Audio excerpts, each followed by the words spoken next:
Hello everybody, Lauren from A Girl and Her Wool here. Welcome back to my channel. Today we're going to be revealing the April 2022 yarn clubs. So I'm really excited to have you here, excited to show you how the clubs turned out. So I'm excited to talk through some of my thoughts on it. You'll see me dyeing the yarn today and I'll talk through that. And then we'll talk about some of the results, which you're seeing a little bit of behind me here. If you don't know what my mystery yarn club is, I'll leave a link down below to where I explained all of my clubs. But the main idea is every month that you're signed up, you will receive a skein of yarn inspired by an inspiration photo. Otherwise, it's a complete mystery to you. So I'll show you the May inspiration photo at the end of this vlog, which will be what the May colorway will be based off of. And just keep in mind that the Mystery Yarn Club is open to everyone, and you can choose to order your skeins in any size skeins, and you can choose to add on an optional contrast tonal, which you'll see a little bit of today as well. And yeah, it's a no obligation club, so as long as you're signed up every month on the 20th, it will renew and you will receive the next shipment. Otherwise, you can cancel anytime and you will never pay again until you sign up again in the future. Let's kind of get into it. There's nothing else that I really recorded with this vlog other than the dyeing. So I'll put up the inspiration photo here that I had for April, and then let's head to the dye pots and get the yarn dyed up. So originally I wanted this color to be mainly a purple tonal, but then in the moment I was feeling inspired to do something a little different. So you see here me just doing a base layer of this really light sage green, and that's really to just kind of not have any white in the skein, so that way if the purple doesn't cover everything, or the colors don't cover everything, there would not be white showing through. I just did a light layer and I let it set, so it won't really fight with the purple or change what the purple looks like, but it'll just kind of, again, take the white away. So you see at this point, I'm really just adding in a lot of purple, and I'm just adding it all pretty randomly. I wanted it to be, you know, kind of a brighter purple like there is in the color, but not necessarily the same kind of tone. So just kind of use some purples in here, again, randomly, some lighter sections, some darker sections.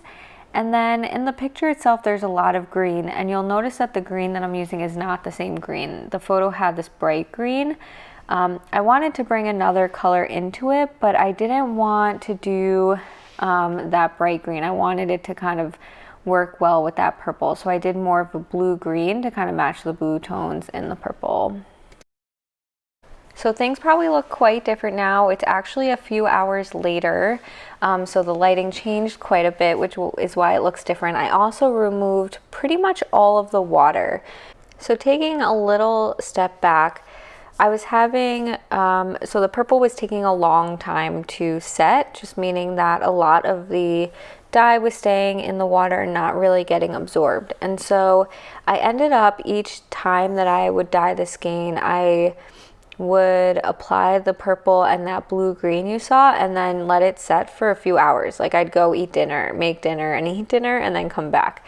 And then I'd come back, remove a lot of the water. You know, obviously the burner was off during that kind of break. Come back, get it heated up again, and then start speckling. So I decided I wanted to speckle kind of this golden yellow orange on top, so you kind of saw that. Again, it's not meant to really like overwhelm the skein or take it. It just felt like it needed that little bit in there.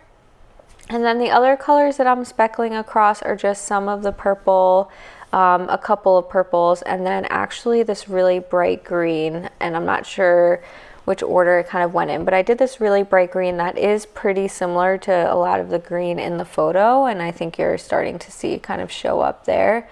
And that was to really just add some fun speckling, but not necessarily, you know, again, take over the skein. So that's the main idea here. So let's just kind of go see how it all turned out and see what we think of the finished skeins. So welcome back. I hope you enjoyed watching that dyeing. Kind of a little bit of a different process this month in terms of the layering and all that. So let's take a look at how it all turned out and talk about what the skeins look like now that they're done. Okay, so for this month, and I don't know if I really talked about this during it, so I'll kind of mention it here, is my mom gifted me a blanket from all of the 2021 club colorways that she knit up. And so it's laying nicely over on my couch, and I often get to look at it and I realized that there really wasn't too much purple in there. So I wanted to make sure I dyed up a purple colorway. April seemed like a great month to do it. But as I kind of explained probably as I was doing the dyeing, is that I kind of took some artistic liberties with this one. So here is the finished product. This is 3 100-gram skeins of it on sock. And it is overall kind of a purple tonal. There are definitely lighter sections, and then you get some bright purple, you get some darker sections, and then you just get kind of what we speckled on top. So some of that bright green, some of the kind of golden yellow colors. And yeah, so a few things that I'm going to talk about. I'll show it on the other bases too. So again, this is kind of it on socks. So again, some kind of artistic liberties, licenses, whatever it is on this one. And so here it is on DK. I just kind of grabbed one of each so I can hold them all up. And then here it is on BFL sock. And then kind of here it is on regular sock. So with this colorway, we started with that kind of light green base. And again, the reason why I wanted to do that was I didn't want there to be any white in the skein. And so by just kind of giving that nice light layer, it didn't necessarily impact the purple by any means to kind of turn it into like a brown or anything like that. Like you definitely get the purple and the green didn't interfere with it, but you also don't get any white sections. But even in the lightest sections, it doesn't necessarily look like that sage green. So you wouldn't necessarily realize that that layer is there, but it's just like a good base to have, and it's really nice to kind of have something that's not white as the starting point. For this color, I then again wanted to do a lot of purple. So in my head originally, this was going to be primarily a tonal purple. I kind of skewed away from that because I thought it would be nice to bring in some of the other colors. So in the background, there's kind of the green leaves in the background that's a little blurry. And so I wanted to bring some green in, but I didn't necessarily want it to be all of the bright green. And so that's why I kind of used that darker blue green in here as well. So there was the purple and then kind of that blue green as kind of the main layer of it. Primarily purple, of course, but then bringing in that kind of blue-green. When you look at the finished skeins, to me, you don't see that blue-green. You definitely see some of the brighter green that comes in later that we'll talk about, but to me, it looks like a purple skein that has some other colors speckled on it. So it's kind of pretty interesting. I think that that blue-green kind of made the more variegation in the purples. It kind of gave it some more darker parts and some lighter parts, but it's not like a variegated purple and green skein, right? So kind of an example of that. I feel like here where you see kind of this darker section, it's still purple, but I feel like that's where the blue-green kind of blended with the purple versus like that's kind of some of the purple we speckled on later, but just kind of versus in next to it, I guess, right above it here, we get kind of some of that main purple just kind of left on its own. So definitely made for an interesting effect, which is good because again, I kind of wanted that mostly purple skein and really interesting kind of results with that. So I was having not trouble, but the purple was taking a long time to set. So every time I dyed up a batch of this, and I actually broke up dyeing over a few days. Normally I try to just like do it all at once and get it done as quickly as possible. But for this color, it really benefited from me taking separate days to work through the different batches, because the purple definitely took time to set.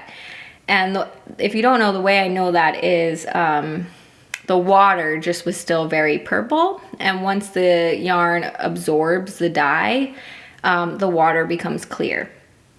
And so what I ended up doing each time I dyed this color was applying that light green base, applying the purple, some of that blue green, and then letting it sit for like even a couple of hours. So I would normally dye this up at night, right after work, and then go make dinner, have dinner, and then come back up and do the speckling later. So gave it time to really sit and set and let the purple really get absorbed,